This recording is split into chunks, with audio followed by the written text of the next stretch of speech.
தலையெழுத்தை யாரால மாத்த முடியும்? எப்படியோ போங்க.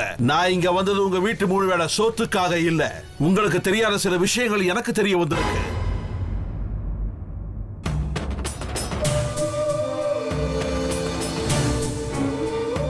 நீங்க வேதம் படிச்சிருக்கலாம், நாடெல்லாம் சுத்திட்டு வந்திருக்கலாம். ஆனா உங்க எதிர்காலம் எனக்கு மட்டும்தான் தெரியும். 10 தலை கொண்ட ராவணன் விபீஷணன் பேச்ச கேட்கல. கடைசியில மொத்தமா அழிஞ்சு போயிட்டான். இப்ப நீங்க என் பேச்ச கேட்கலன்னா உங்களுக்கு அதே நிலைமைதான்.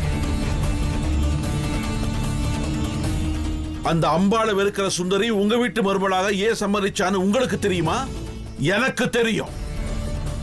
அவளுடைய பிறப்பு ரகசியம் எனக்கு தெரியும்.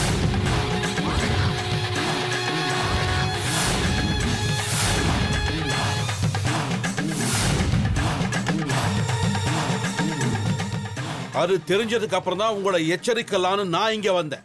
இனி ஒரு நிமிஷம் கூட இந்த இடத்துல நான் இருக்க மாட்டேன்.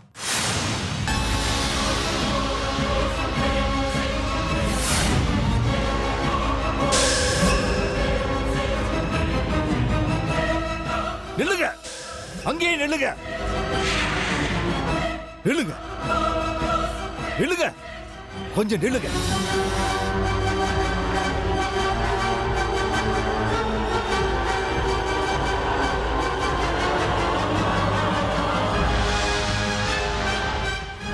என்ன ரகசியம் அது? சுந்தரியோட பிறப்பு ரகசியம் தெரியும்னு சொன்னீங்க. என்னது?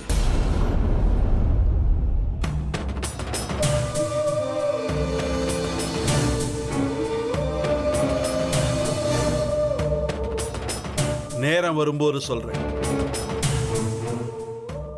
இப்போ உள்ள வரலாமா வேண்டாமா?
அந்த அம்மனை வெறுக்கிற சுந்தரி உங்க வீட்டு மருமகளாக ஏன் சம்மதிச்சான்னு தெரியுமா? எனக்கு தெரியும். சுந்தரியோட பிறப்பு ரகசியம் எனக்கு தெரியும்.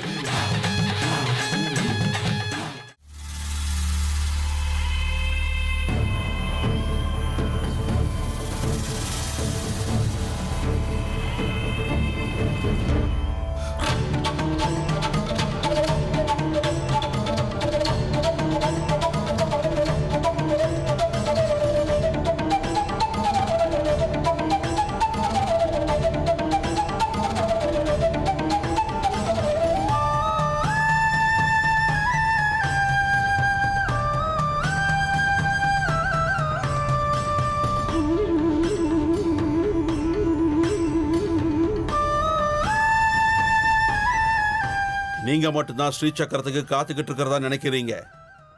ஆனா உங்க அப்பனுக்கு மேல சில பேர் இதே ஸ்ரீ சக்கரத்துக்காக காத்துக்கிட்டு இருக்காங்க.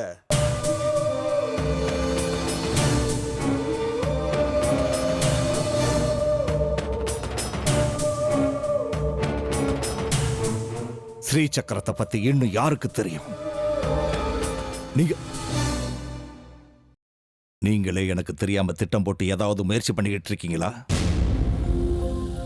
அம்மனுக்கே என்ன அர்ப்பணிச்சுக்கிட்ட வரனா, சம்சார பந்தம் வேண்டான்னு கல்யாணம் பண்ணிக்காம பிரம்மச்சாரியா இருக்கனா, அந்த ஸ்ரீ சக்கரத்தை அடைஞ்சு நான் என்ன பண்ண போறேன்? அப்படின்னா உங்களுக்கு எப்படி தெரியும்?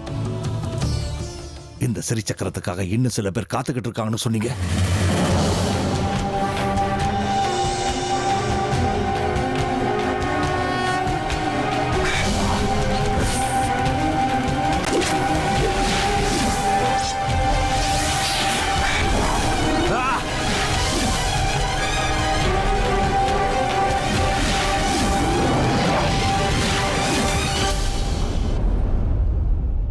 அது சாதாரண ஸ்ரீசக்கரம் இல்ல.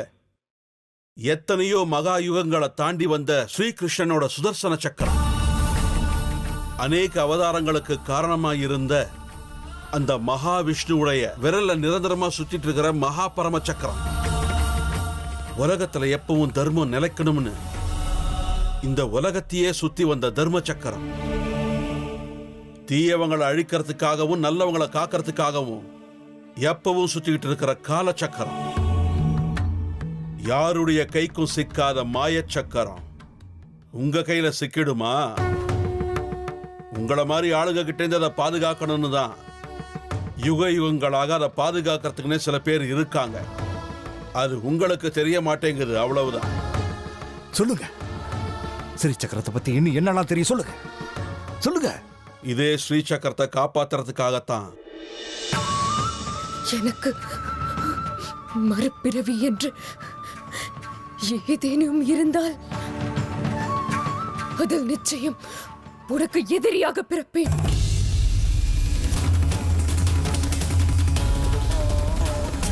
இது உண்மையில் ஆணை.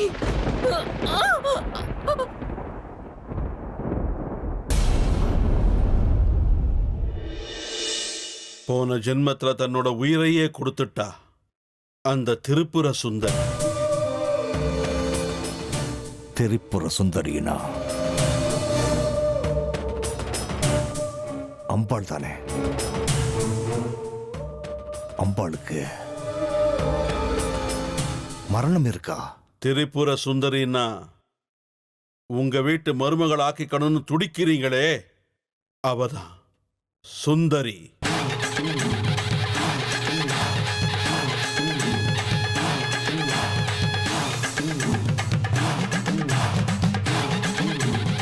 சுந்தரி ஸ்ரீ சக்கரத்தை பாதுகாத்துக்கிட்டு இருக்காளா? பாதுகாக்கிறவளையே வீட்டுக்கு கூட்டிட்டு வந்து உட்கார வச்சுக்கிட்டு சக்கரத்தை கையகப்படுத்தணும்னு நினைக்கிறீங்களே, இதெல்லாம் நடக்கிற காரியமா? உங்க அறிவை என்னன்னு சொல்றது? தீட்சிகரே, தீட்சிகரே, இதெல்லாம் உங்களுக்கு எப்படி தெரியும்? என்னது? என்ன கேக்குறீங்க? அதான் சுந்தரி ஸ்ரீ சக்கரம் பிறப்பு ரகசியம். சுவாமி, என்னோட ஜாதகத்தை பத்தியே எனக்கு எதுவும் தெரியாது. யாரோ சுந்தரிங்கிற ஜாதகத்தை பத்தி நான் என்ன சொல்றது? அதையெல்லாம் விடுங்க. எனக்கு தாளகிரி எப்ப கொடுக்குறீங்க? சீக்கிரமே கொடுக்குறேன். அம்மா, சமையல் ஆயிடுச்சுன்னா இலைய போடுங்க. எனக்கு ரொம்ப பசிக்குதுங்க.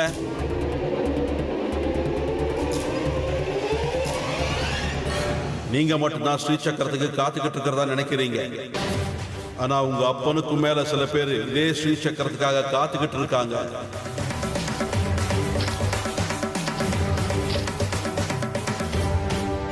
திரிபுர சுந்தரின்னா உங்க வீட்டு மருமகளாக்கிக்கணும்னு நீங்க துடிக்கிறீங்களே, அவதான் சுந்தரி.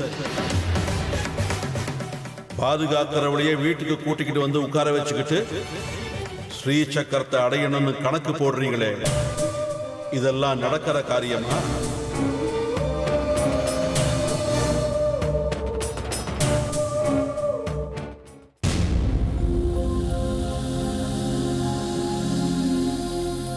கூட பிறந்த அண்ணன் தம்பிங்க பெரியவங்களானதுக்கு அப்புறம் எதிரிங்க ஆயிடுவாங்களா?